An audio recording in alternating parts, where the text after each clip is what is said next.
Welcome, everyone, to our interview with Dr. Sarah Rimkus, composer of Creed, which will be premiered on All Saints' Day, November 1st, in our virtual service. Dr. Rimkus recently completed her PhD in music composition at the University of Aberdeen with Philip Cook and Paul Mialor after completing her master's in composition with distinction at the University of Aberdeen in 2015. She earned her bachelor's in composition magna cum laude in 2013 at the University of Southern California, where she developed her love of working with text and the voice while studying with Morton Lauridsen and Stephen Hartke. Her work often explores issues such as communication, belonging, and relationship to the environment through use of musical layering and contradiction.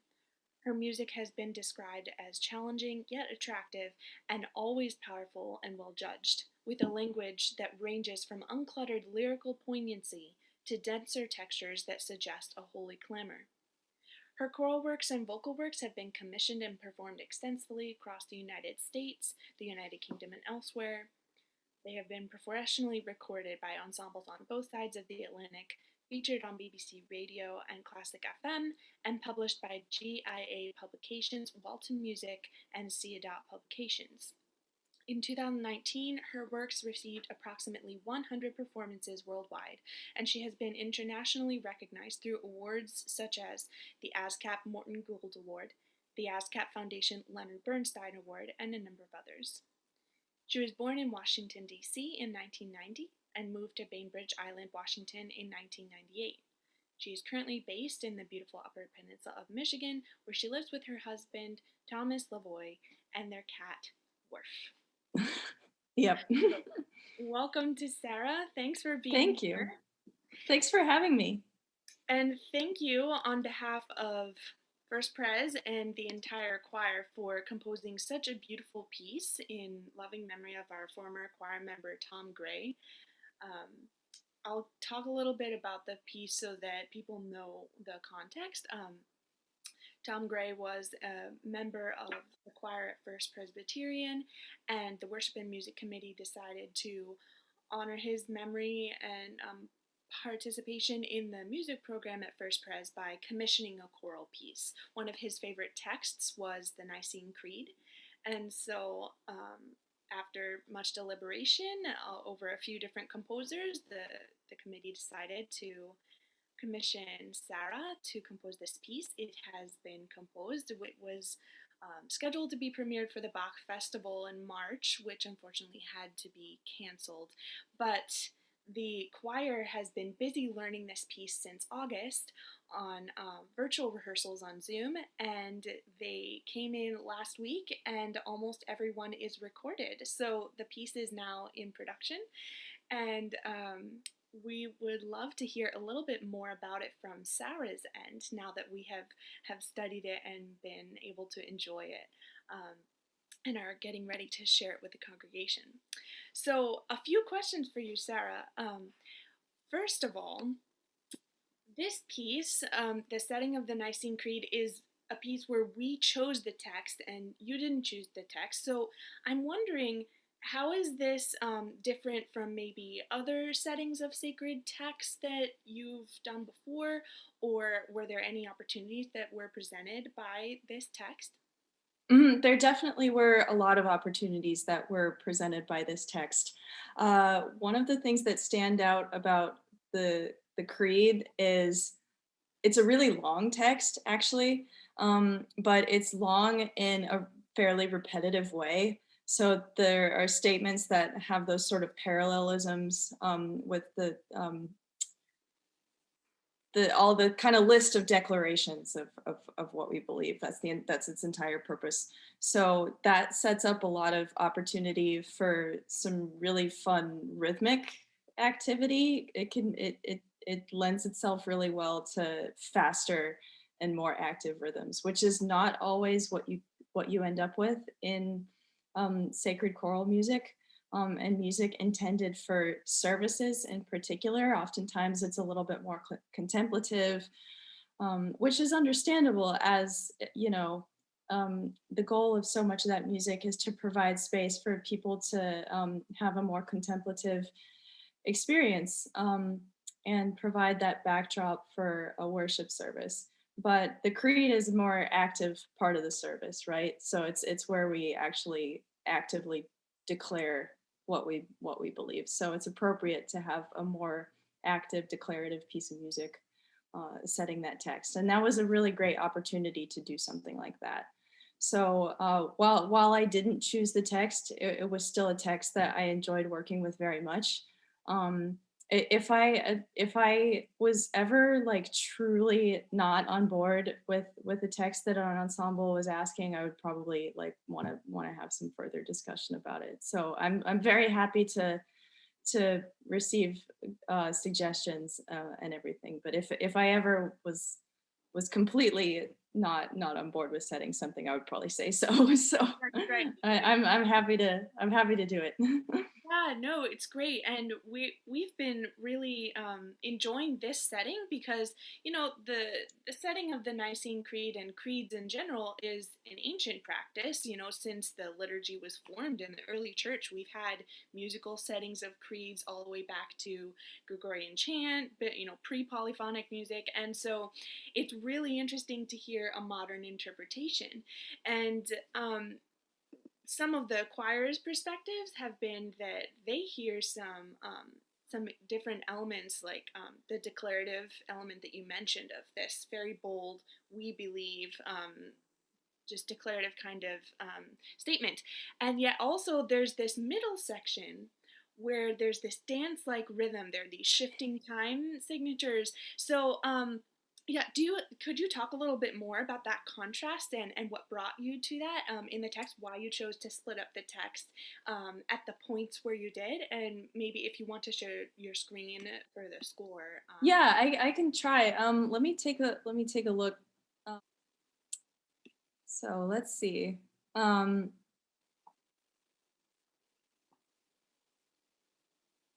so I think I in a text of this length, it often ends up kind of making sense to kind of split it approximately into thirds. Um, the form of, that sort of ABA form of pieces is something that is tried and true for a reason. There's a lot of balance to kind of structuring things that way. So I was certainly thinking in those kinds of terms when I wrote this piece. Um, and in terms of where I sort of put those text divides, um, right about here, when it starts talking about how Jesus came to earth, that was sort of the dividing line for me in terms of, okay, we can probably now reach a new musical section, because now we were talking about God the Father, now we're talking about Jesus's actual presence on earth. Excuse me. And the opening section of this piece, which you'll hear, is quite declamatory, and a lot of open fifths and a lot of uh, nice leaps and octaves for the choir and stuff. And I felt that it was appropriate for this new section to condense all that down a little bit. And in the new section, there's a bit of a harmonic shift, and alongside the choir singing much more like stepwise passages that sound a little bit more mysterious, but have that sort of rhythmic drive to them, and then grow back into the more declamatory music that we heard in the opening. But then in the final section, when we introduce the idea of the Holy Spirit, the declamatory music from the opening is a little bit more in a major key. So that was my way of doing a repeat, but doing a repeat in an interesting way. Does that kind of answer your question? Yes, yes, and I think our listeners will be interested to hear it. It will bring them deeper into the experience of the piece. That's a great way to summarize the piece, I think. Thank you. Good. Yeah. So in thinking about the compositional process, would you be willing to share a little bit about how you approach composing? I've heard some people say, "Oh, I make an outline. I have the whole piece kind of composed in my head before I start," and others are just going by inspiration. So what's your compositional process, and was anything different with this piece? Yeah, absolutely. We all have so many different processes for writing music. I think some composers even tend to change up their process quite a bit from piece to piece. And some people will literally start from bar one and just start writing, and some people are big planners. I personally, I like to sketch and plan out my works at the beginning. What I tend to do is I almost always start with harmony. So that's not necessary. That's not the only way to do it. Certainly, there are other musical elements to structure pieces around, but that's what works for me. So I start with a harmonic outline a lot of the time. This is, of course, after I've kind of taken some time with the text. If I'm writing a choral or vocal piece, I try to kind of both actively and passively absorb the text before that, and then I hope that I have um, internalized kind of the essence of the text that I'm working with and can come up with a harmonic language for the piece that is appropriate to the text. So then from there, I do a harmonic outline, and I might actually have something that looks a little bit like that Oh, on my desk here for another piece. But I tend to just kind of use sort of unfilled note heads, filled note heads, and like ties and arrows and brackets and all those kinds of things um, to show what I want the harmony to do over the course of the whole piece. Um, it's interesting in terms of planning because sometimes we follow our own plans and sometimes we don't.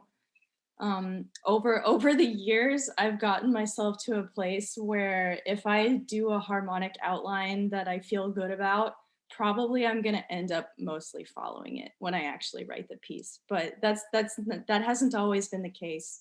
And sometimes it is helpful to create a plan even if you don't actually follow it to a T, just because it's helpful to to think through that stage of the process and it gives you something to go on. So once I've done a harmonic outline, then I might make notes as to if there are melodies or textures that I know that I want at that point. I'll note that as well, and then I kind of map my harmonic outline and any other information that I have onto the text that I'm working with, assuming that I'm working with a text, and then I write a first draft from there. I do write by hand. I always sketch by hand, of course, and whenever humanly possible, I write the vast majority of a first draft by hand, because that helps me visualize the whole thing and not. It's easier on the computer to click in notes that you don't necessarily need. Um, so I do that by hand first. But then when I go to put the piece into the computer after I do a first draft, that's when I kind of start editing. gotcha. Okay. Yeah, thanks for sharing that. So going on, I've had a few people comment on different elements of the piece that they hear. Someone, just to share with you, someone said that they thought the pedal part, this lower part, where the bass is, and then also the pedal part of the organ, are repeating in staccato like iterations B, Yeah. B, leave, and it's echoed. Yeah. It's foreshadowed in the introduction for the organ, but then Hmm. now Hmm. we have the tenor, we have the bass singing this, and they felt that that was almost like the heartbeat of the piece. So is that what you intended? That's what. Yeah, yeah, I think so. I love the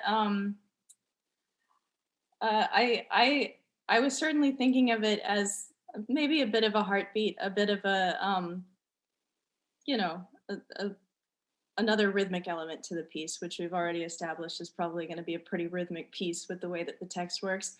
I also I've done a lot of that in my work where I kind of like break up syllables of words. So I think that that can be actually a really effective way of creating interesting textures. in the music, and also kind of placing, you can kind of place emphasis on text by making the setting a little bit more like stylized, I guess you might say, or a little bit breaking it up in a bit of an unusual way. It can kind of place emphasis on those words. Um, I did that a lot in a longer piece that I wrote called Babylon, for choir and percussion, that I used some sacred text as well. Um, Breaking up the text in unusual ways can put emphasis on different parts of a word or different parts of a phrase, and it can bring out sort of different shades of meaning when setting a text. So, in addition to that rhythmic motif, which I thought would give the piece that much more of a sense of motion and a sense of the beats and the offbeats, I thought pairing that with also using it to kind of break up some of these syllables and repeat some words would also play into that nicely as well. Mm, mm, really interesting. Yeah. Um, so about your influences in the piece, the choir members had some questions if you had any jazz influences, and you shared a little bit about this in the rehearsal with the choir. But how is this piece, I guess, a combination of influences as opposed to your other pieces? Is it the same kind of sound world as your other pieces? Is it anything different that might have influenced this piece? I think in a lot of ways, it is. There are certainly some similarities to this piece and other pieces that I've written in harmonies that I've used and stuff. I use a lot of open fifths. I tend to, especially if I'm writing chord progressions that I don't necessarily want to make insanely complicated. Like if I want to write a little bit more straightforward tonal choral passages, I really tend to center those around like starting on and cadencing to open fifths as opposed to full triads. Hmm. And that's something that you see that a lot in music that I love, that music that I've been influenced by, such as really early music, like uh, medieval and early Renaissance choral music, like Macho, and composers like that. And also in music like shape note music, which I also love. There are a lot of interesting harmonic similarities there. And so those harmonic ideas are certainly present in this piece and are present in other works of mine as well. The difference with this piece, of course, is that a lot of my pieces are unaccompanied, and this piece, of course, has organ, which allows me to put some of the harmonic interest in the organ and keep the choral parts. I was more often able to use voices and octaves, um, and have everybody singing in a more unison fashion, Mhm. which I don't always do, especially with unaccompanied pieces. That doesn't that's not necessarily the best thing to do all the time.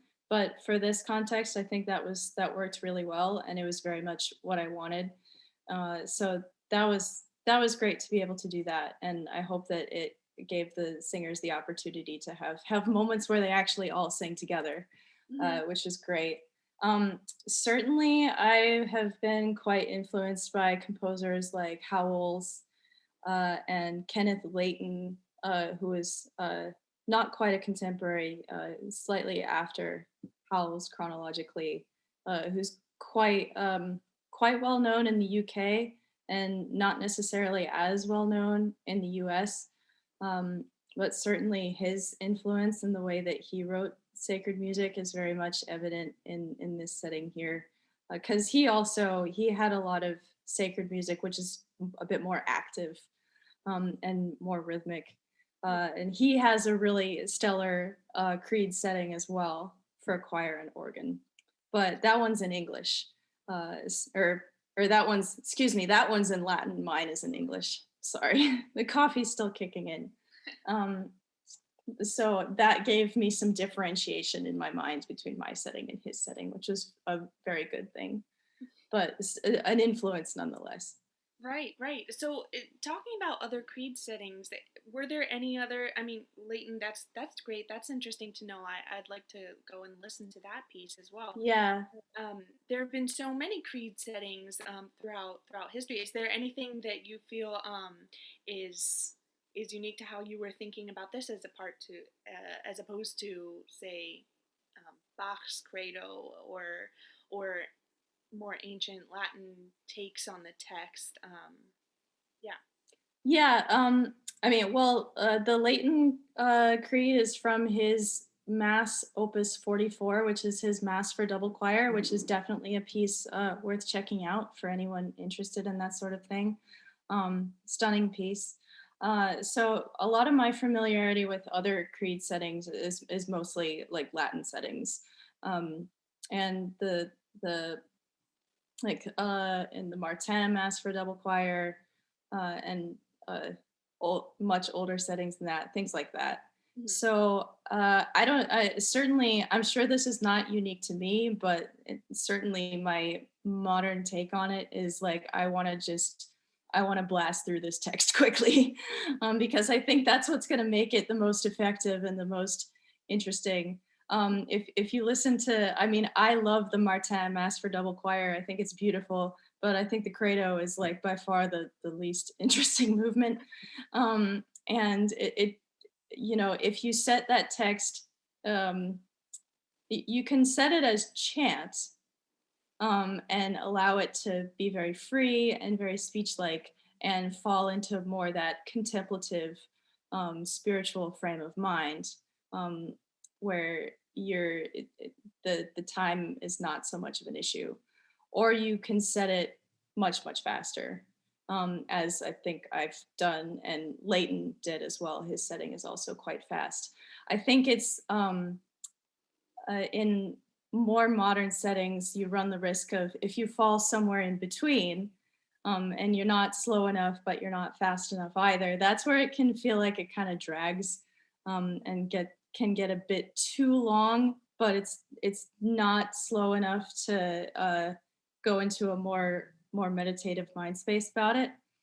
Mm. So I think that was my approach. Was I don't want to. I didn't want to do a slower setting just because I felt that this wouldn't be appropriate for the commission. So Mhm. I knew that I had to do a faster setting, Mhm. because that was just what was going to work.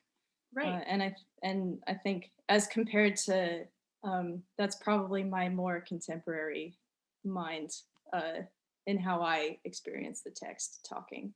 Mm. So I Yeah. don't know if that answers your question, but that was how I was thinking about it.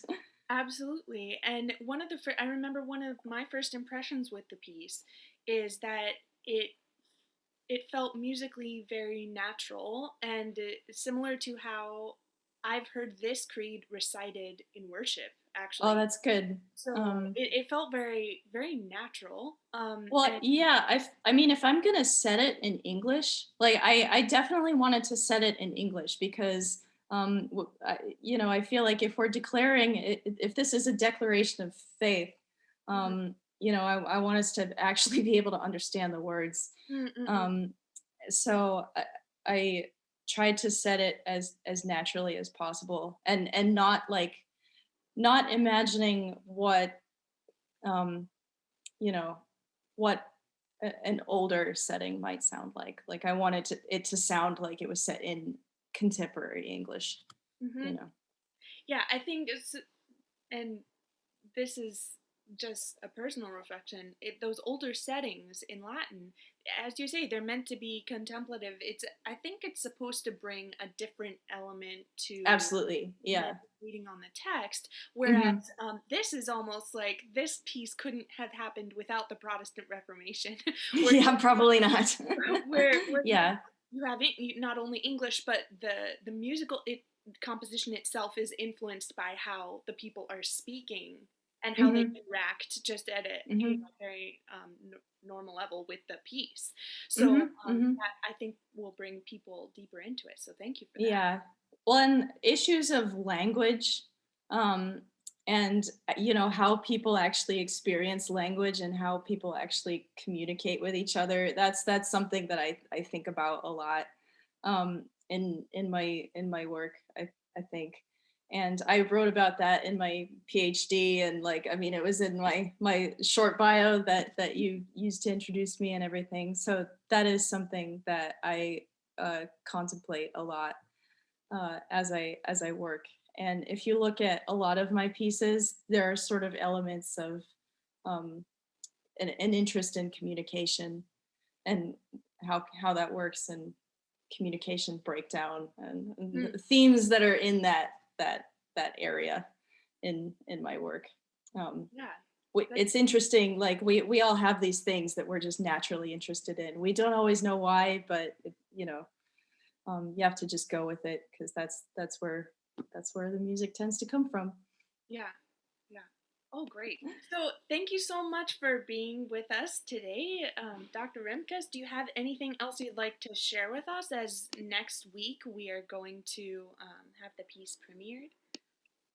Just that I'm so thankful for all of your work, for you, Shannon, and the rest of the choir, and anybody else involved in putting the video together. I know that these things are a massive production, and it's no small thing to try to premiere a piece virtually. I think a lot of us are well aware of that at this point, because we've tried, and it's a lot of work. So just thank you so much for your work towards the piece, and for continuing to support composers and musicians like myself. I can't wait to hear it. I'm really looking forward to it. Well, thank you so much for your work on the piece and for meeting with me today. Have a Thanks. great day. You too. Bye bye.